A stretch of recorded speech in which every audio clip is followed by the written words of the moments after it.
सत्संग में इंसान जब चल के आते हैं तो जन्मों जन्मों के पाप धुल जाया करते हैं।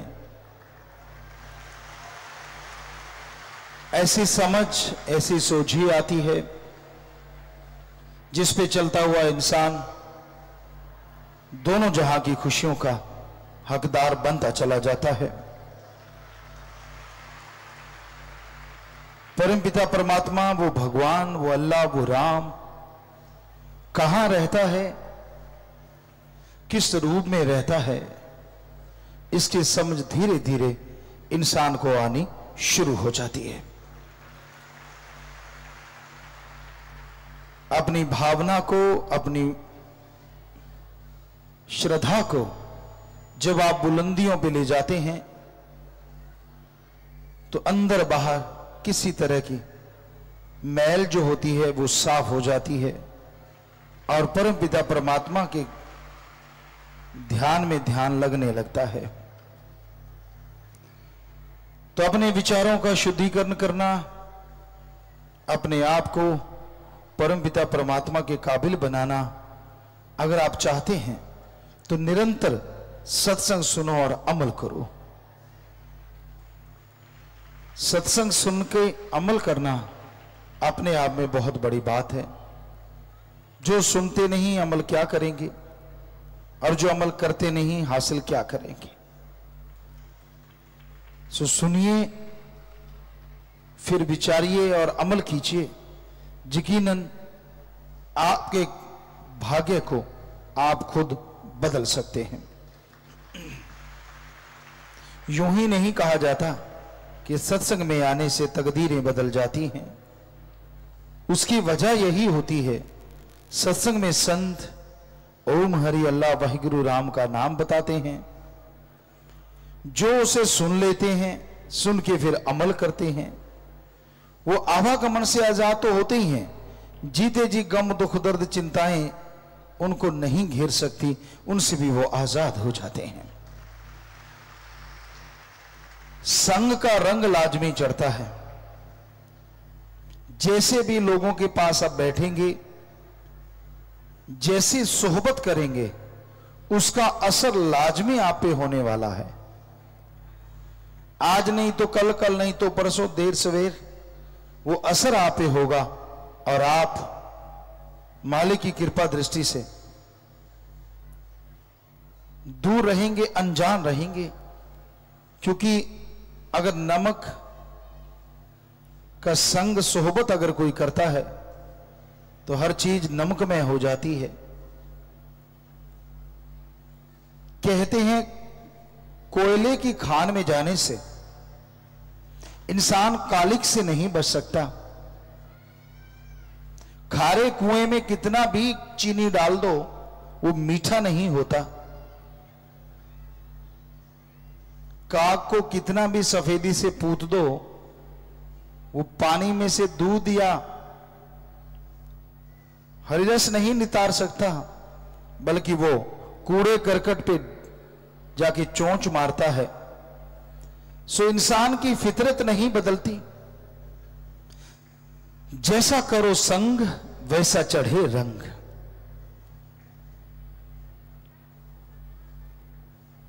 अगर पास अग्नि के बैठोगे जाकर तो उठोगे एक दिन कपड़े जलाकर। अगर पास फूलों के बैठोगे जाकर तो उठोगे कपड़ों में खुशबू बसाकर। कि किसी दिन आप आग के पास बैठ जाते हैं, आग कोयले दहक रहे हैं, आपका कपड़ा उड़ता है, उन अंगारों पे, उन कोयलों पे लग जाता है। नेचुरली वो कोयले, वो आग आपके कपड़े को जला के राख कर देती हैं। किसी और दिन आप फूलों के ढेर के पास बैठे हैं, अचानक हवा आती है, आपके कपड़े उड़ते हैं और फूलों के ऊपर लग जाते हैं। फूलों ने क्या करना है, आपके कपड़ों में खुशबू भर देनी है। तो इसलिए बुराई का संग सोहबत करोगे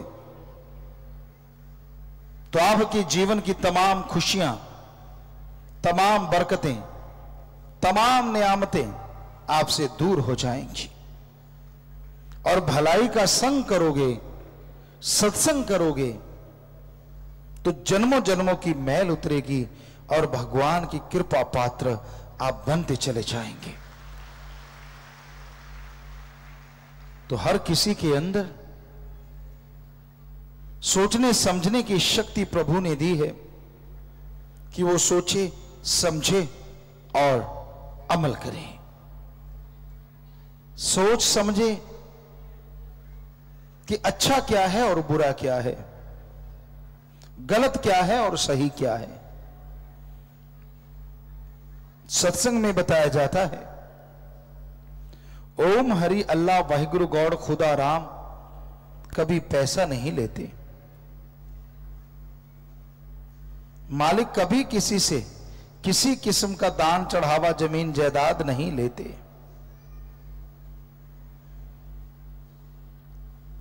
अगर कोई आपसे ओम हरि अल्लाह वाहिगुरु गौड़ के नाम के पैसा चाहता है तो आप समझ जाइए वो इंसान खुद गर्ज है, स्वार्थी है, उसे खुद को पैसा चाहिए। क्योंकि भगवान तो कभी किसी से लेते नहीं, देते ही देते हैं। इतना देते हैं कि आदमी की झोलियां छोटी पड़ जाती हैं, पर उनकी कृपा दृष्टि बरसती चली जाती है, बरसती चली जाती है। तो अपनी भावना का शुद्धिकरण करना, अपने आप को परमपिता परमात्मा के काबिल अगर बनाना चाहते हो तो आप सत्संग सुनो। सत्संग में जो गुरु मंत्र, कलमा, मेथड ऑफ मेडिटेशन बताया जाता है वो सुन के अमल करो। गुरु मंत्र का जाप करो, आधा घंटा सुबह शाम अगर सुमरन करना शुरू करते हैं तो यकीनन आपके मैल जो है पाप कर्मों की, जन्मों जन्मों की, वो उतर जाएगी और आप मालिक के रंग में रंग जाएंगे। परमानंद की आपको प्राप्ति अवश्य होगी। बहुत से सवाल, बहुत से विचार इंसान के अंदर चलते रहते हैं और उन विचारों के पीछे बह के इंसान इंसानियत से बहुत दूर चला जाता है। हमारे धर्मों में, हमारे मजहबों में इंसानियत का पाठ पढ़ाया जाता है, लेकिन आज जो देखते हैं इंसान को इंसानियत का ही पता नहीं। कई जगहों पे हमने ये बात पूछी कि इंसानियत किसे कहते हैं, तो जवाब मिला एक इंसान इंसान है, सभी लोग बैठ के तो वो इंसानियत है। जबकि ये इंसानियत की परिभाषा नहीं। इंसानियत का मतलब है किसी को दुख दर्द में तड़पता देख के, किसी को व्याकुल परेशान देख के उसके दुख दर्द में शामिल होना और उसके दुख दर्द को दूर करने की कोशिश करना, इसी का नाम इंसानियत है, मानवता है। जब आप किसी जीव को तड़पाते हैं, जब आप किसी की जान लेते हैं और ठहाके लगाते हैं, खुश होते हैं, तो आप इंसानियत को खो देते हैं और शैतानियत का प्रदर्शन करते हैं। इसी को राक्षस कहा जाता है। देवी देवता किसी भी किस्म की बलि नहीं लेते। हमने पवित्र चारों वेदों को पढ़ा, पवित्र गीता, रामायण, महाभारत, पवित्र गुरबाणी, पवित्र कुरान शरीफ, कुरान मजीद, सभी धर्मों के पवित्र ग्रंथों को पढ़ा। पर सभी धर्मों के पवित्र ग्रंथ साफ साफ कहते हैं साफ साफ पुकारते हैं कि देवी देवता सृष्टि को संभालने के लिए लगाए गए हैं। उनका काम सृष्टि का भला करना है। उनका काम सृष्टि की रचना में रचनात्मक कार्य करना उनकी ड्यूटी लगी है।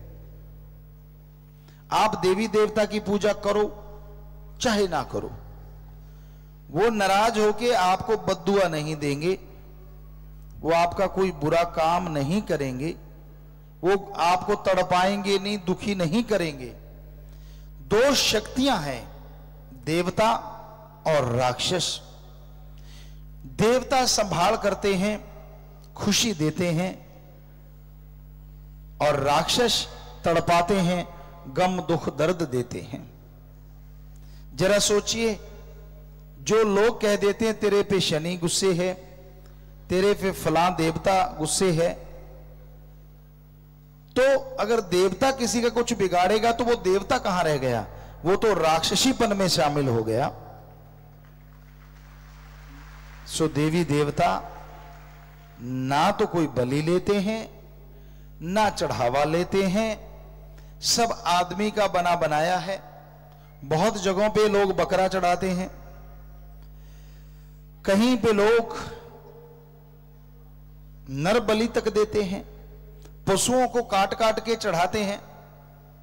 हम चैलेंज करते हैं, कोई सज्जन बताए जिस बकरे को काटा, जिस पशु पक्षी को काटा, क्या देवता ने आके उसका भोग लगाया? नहीं लगाया। देवता के हिस्से में तो खोपड़ा आया, बाकी नर्म मांस तो सारा खुद खा जाते हैं, या पांव के तले रुलता रहता है पशु पक्षी परिंदे। कैसे पता चला कि देवता ने आपका वो बकरा, आपका वो पशु ग्रहण कर लिया? क्या आप भगवान हैं? क्या आप जानी जान हैं? अगर नहीं तो कौन सी निशानी आई जब आपने बलि दी और भगवान ने कबूल की हो, मंजूर की हो? बताइए क्या निशानी है आपके पास? ये सब झूठ फरेब है, ये सब इंसान की बनाई चीजें हैं। जब इंसान ऐसे पाप करता है तो उसको भोगने के लिए भी तैयार रहना चाहिए। कुदरत की ऐसे कहर आते हैं, ऐसी आपदा आती है कि सब कुछ धरा धराया रह जाता है और आदमी इस दुनिया से चल बसता है। प्रकृति से छेड़छाड़ ना करो। कई लोग कह देते हैं कि गुरुजी अगर मछलियां हम नहीं पकड़ के खाएंगे तो समुद्र में तो मछलियों की बाढ़ आ जाएगी। ये आपका कहना है। कई कहते हैं बकरे चतरे मुर्गे अगर हम नहीं खाएंगे तो इनकी भी बाढ़ आ जाएगी। ये सारी बातें झूठ हैं। समुद्र में आपने सुना होगा, बड़ी मछली छोटी को खा जाती है और उससे बड़ी उसको, उससे बड़ी उसको, आपस में एक दूसरे को निगल जाती हैं, खा जाती हैं। मालिक ने प्रकृति का संतुलन बनाने के लिए सब इंतजाम किया है। आपको ठेका नहीं दिया कि पशुओं को मारो, काटो या उनको खत्म करो। बताओ किस धर्म में लिखा है कि सृष्टि का संतुलन बना के रखो, कि पशुओं को मारो, इसको काटो, उसको काटो? किधर भी तो नहीं लिखा। बकरे मुर्गे अगर हैं तो भेड़िया, शेर, चीता वो भी हैं। बस इंसान मेहरबानी करे उनको ना मारे।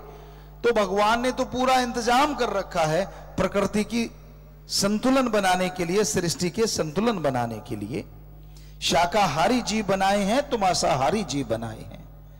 इंसान शाकाहारी है, वी आर प्योर वेजिटेरियन, पर इसका मतलब ये नहीं है कि मांसाहारी लोग नहीं है।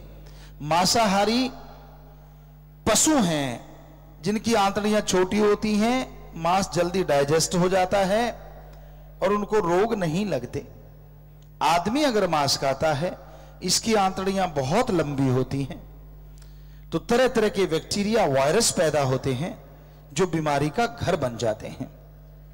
इसलिए मांस, अंडा आदमी के लिए नहीं बना।